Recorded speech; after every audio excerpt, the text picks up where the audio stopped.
é Maridel. Então, o objetivo dessa aula é fazer com que vocês identifiquem as oportunidades de uso da análise Hess em auditoria e fazer com que vocês sejam capazes de analisar uma matriz Hess depois de construída. Okay? E o que é a análise Hess, né? A análise Hess é uma ferramenta que vai ajudar a equipe de auditoria a identificar quem é o responsável, quem executa, quem é o consultado, quem é o informado. E daí a formação da Hess, o responsável, executa, o consultado, informado. Mas responsável pelo que exatamente? Quem executa o que? Consultado de que ou informado de que? Bom, informado de ações, de programas, de atividades que vocês eventualmente estejam envolvidas para realizar atividades de fiscalização, tá? Então, o que significa ser o responsável? Responsável é aquele que detém a responsabilidade final com poder de veto, né? Ou a pessoa que arcará com o ônus pelo eventual insucesso. Muito importante que a gente identifique essa pessoa, porque ele vai ser um grande apoiador ou um grande opositor daquilo que a equipe de auditoria recomendar ou o tribunal determinar. O executor é aquele que efetivamente põe a mão na massa, desenvolve atividade, os responsáveis pela implementação daquilo que foi decidido. O consultado é aquele que é acionado antes que as ações sejam implementadas. Por exemplo, você tem uma ação de um ministério, vamos dizer, que impacta nas operações de outros ministérios. Então, esses outros ministérios serão os consultados. E o informado é aquele que é acionado depois que as ações foram implementadas. Por exemplo, se nós formos falarmos de programas que são implementados em vários níveis de governo, então aquelas pessoas, por exemplo, do nível estadual ou municipal, que vão executar as atividades, mas sem nenhum poder decisório, essas pessoas serão os informados. Tá? Bom, a Hess é uma ferramenta de diagnóstico, né? E o que ela ajuda a gente a fazer? Identificar a responsabilidade por decisão, pela execução, tornar claro quais são as relações da tomada de decisões dos atores envolvidos e explicita a distribuição de poder, o que é muito importante para a gente que quer influenciar para a melhoria daquele objeto que nós estamos auditando, tá? Bom, como é que a gente constrói isso daí? Bom, como uma ferramenta de diagnóstico, o primeiro pressuposto é que a gente tem que trabalhar com o pessoal do órgão auditado. Então, a gente organiza reuniões, pequenos momentos de discussão daquela ação, daquela atividade, daquele programa que está sendo auditado. E, a partir daí, a gente começa a desenvolver a aplicação da técnica, que é feita em 7 passos. E 7 passos, eu vou dizer para vocês, se vocês desejam uma avaliação completa, com possibilidade até de sugestão de mudança daquele objeto. Agora, se você quer só fazer um diagnóstico ou entender aquela realidade, a gente não precisa ir até o passo 7, mas isso a gente vai conversar um pouquinho mais para frente. Então, vamos começar pelo passo 1, que é identificar as principais atividades e decisões do objeto auditado, tá? Então, como é que a gente vai fazer isso aí? Primeiro, claro, a equipe tem que conhecer o objeto auditado, né? E daí, para conhecer o objeto auditado, além das leituras e tudo, você pode sistematizar utilizando um mapa de processo, tá? Então, como é que a gente faz esse conhecimento ou, se necessário, a utilização do mapa do processo? A gente consulta os normativos relacionados ao objeto, consulta o pessoal que realiza os processos de trabalho e, para coletar as informações, a gente pode utilizar entrevistas, oficinas de trabalho ou questionários. Agora, o ideal é que a gente tenha esse momento com o pessoal que está envolvido com a atividade. É um momento rico, onde a equipe pode conduzir essa coleta de informações até no sentido de buscar outras informações que não estejam nos normativos. Isso é muito comum. Os processos de trabalho, eles são pensados de uma forma, normatizados de outra e executados de uma terceira forma. Então, o encontro com as equipes é que vai permitir que a gente capte essas diferenças entre aquilo que é pensado e aquilo que é efetivamente executado, tá? E como é que a gente vai agora sistematizando essas informações? Então, o que que nós vamos fazer? Nós vamos construir uma matriz e no eixo Y nós vamos colocar as principais atividades daquela ação, daquele programa e da atividade. Nos seguintes termos. Olha aqui, ó. Aqui nós temos as atividades, tá? Então, nós estamos pegando aqui uma matriz RES que foi feita para avaliar as atividades do pré-sal. Então, temos aqui as atividades e nessa próxima linha nós vamos relacionar os agentes. Tá? Então, vamos lá.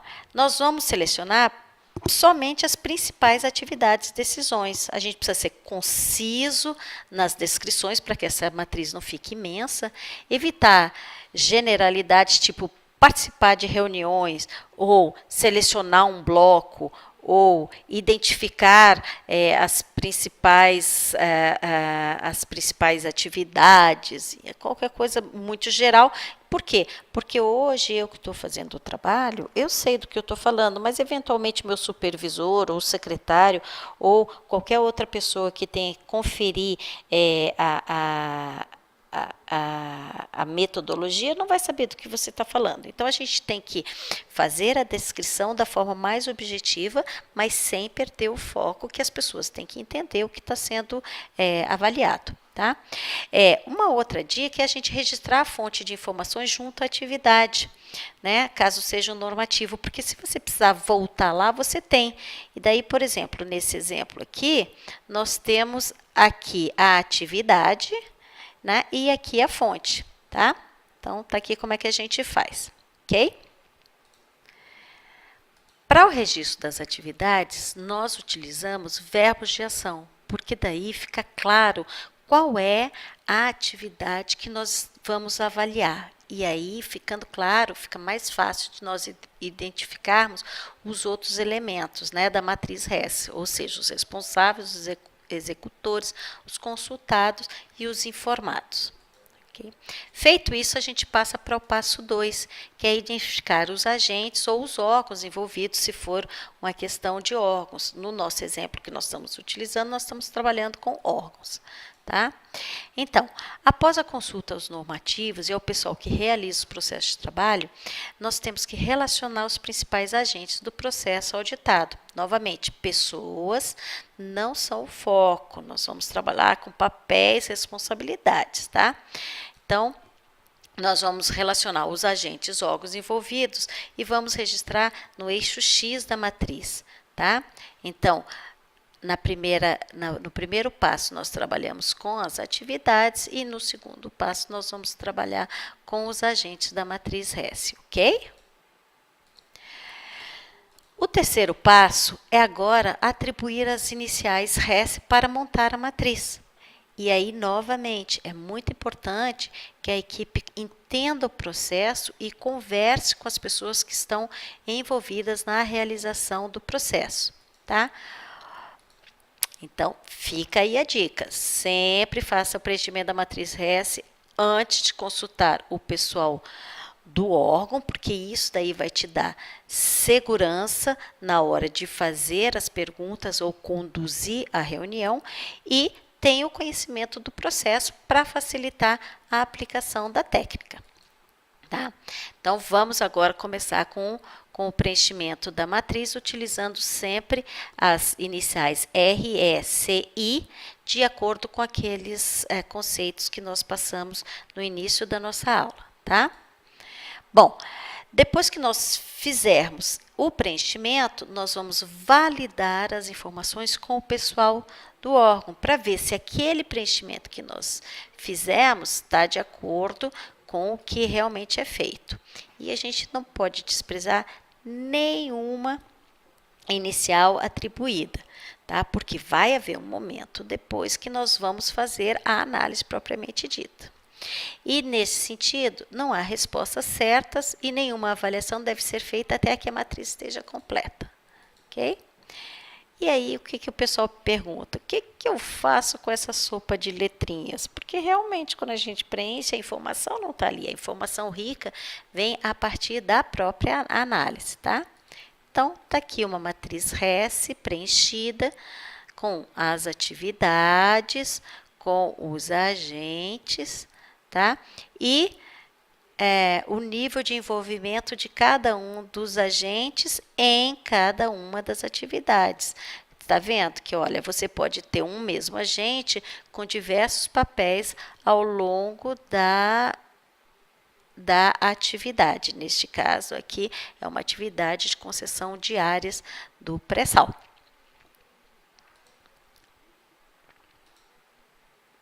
Pronto. Vale nada esse tanto de sopa de letrinhas se a gente agora não parar para fazer uma avaliação das informações que nos foram repassadas ou que foram coletadas através da leitura dos normativos, documentos, do confronto de informações levantadas por entrevistas e questionários, ok? Bora lá? Essa é a parte rica da análise. Veja bem, se um agente tem muitos R's, será que ele realmente é capaz de assumir tantas responsabilidades? Como é que está o nível de delegação? Quer dizer, essa concentração de responsabilidades estão ajudando ou prejudicando a implementação da ação, do programa ou da atividade? E, novamente, muitos R's. Será que esse agente deveria ser o responsável por executar tantas atividades? E agora o contraponto. A ausência de R ou de E pode mostrar que o agente está sendo excluído dessa atividade. Será que ele deveria ser excluído? Como é que é isso em relação ao mundo real? Como é que é isso em relação ao que prevêem os normativos? É esse tipo de avaliação que a gente tem que ver. Qual é o nível de envolvimento desejado de cada um desses atores, tá? E aí, agora a gente já atribuiu as responsabilidades, já fez uma análise e a gente tem que ver qual é o objetivo do nosso trabalho. Se o nosso trabalho foi de entender o objeto que está sendo avaliado, a gente pode parar por aí mesmo, né? Agora, se o nosso objeto é entender e propor alterações para o objeto que está sendo avaliado, aí a gente continua. E a gente continua até o passo 7 da matriz RES. E vamos lá, tá? Passamos por todos eles, já revimos, construímos e fizemos a revisão da matriz de responsabilidade e a gente vai desenvolver uma nova matriz, tá? E o que é desenvolver? É atribuir os papéis R e E aos agentes que são envolvidos diretamente, considerando que só deve haver um responsável para aquela atividade, tá? Reduzir o número de consultados e de informados àquilo que é necessário, tá? E certificar-se de que a solução proposta está de acordo com a cultura organizacional. Lembre-se, quando a gente propõe uma nova matriz de responsabilidade para aquele objeto, nós temos que negociar essa nossa proposta. E claro que a gente não pode deixar de entender o que a cultura organizacional pressupõe neste tipo de ação. E qual é o nosso tipo de ação? A gente está tentando dar uma visão externa àquele objeto com o intuito de melhorar. Mas tem que comunicar isso muito bem comunicado para a equipe, para não soar como uma intromissão. Então, cuidado com o que se passa, cuidado com a cultura organizacional na hora de fazer o seu plano de comunicação para uma proposta de uma nova matriz, tá?